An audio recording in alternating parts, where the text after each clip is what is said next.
দিন যত যাচ্ছে মানুষ তত বদলে যাচ্ছে। মানুষ যেন ভালোবাসতে ভুলে যাচ্ছে।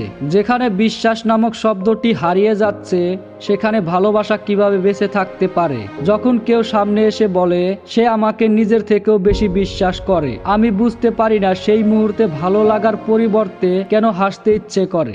বিশ্বাস করি শব্দটাও আজ হাস্যকর মনে হয়। যখন কেউ কোনো সমস্যার আগুনে জ্বলতে থাকে, কিছু মানুষ আছে সেই আগুনকে নিভিয়ে দেওয়ার জন্য এমন ভাবে ফু দেয় আগুন নিভিয়ে যাওয়ার বদলে আগুনের তীব্রতা যেন আরো বেড়ে যায়। মাঝে মধ্যে এমন কিছু মানুষ দেখি যে মানুষটা আমার কষ্ট দেখে নিজেও কষ্ট পায়, আবার আড়ালে গিয়ে সেই মানুষটাই আমাকে নিয়ে সমালোচনার গান গেয়ে বেড়ায়। মানুষ আজ শক্তি দিয়ে সম্মান কিনতে চায়, কিন্তু তারা জানে না শক্তি দিয়ে মানুষকে ভয় দেখানো যায়, সম্মানিত হওয়া যায় না। হয়তো এই মানুষগুলো মানুষের ভয়টাকে সম্মান মনে করে। আসল কথা হলো যে মানুষ কাউকে সম্মান করতে জানে না সে কি করে বুঝবে ভয় আর সম্মান এক জিনিস নয়। মনের মাঝে লুকিয়ে রাখা সাজানো ভবিষ্যৎটা যখন হঠাৎ করে নষ্ট হবার পথে হাঁটতে থাকে, চিন্তা ভাবনাগুলো তার সীমানা অতিক্রম করে ফেলে। মুখের মিথ্যে হাসিগুলোও তখন ক্লান্ত হয়ে যায়। দিন আর রাতের গতি বোঝার মতো ক্ষমতাটাও মন থেকে হারিয়ে যায়। দু চোখ ভরে দেখা স্বপ্নগুলো নিমিষেই বিলুপ্ত হয়ে যায়। চোখের সামনে সবকিছু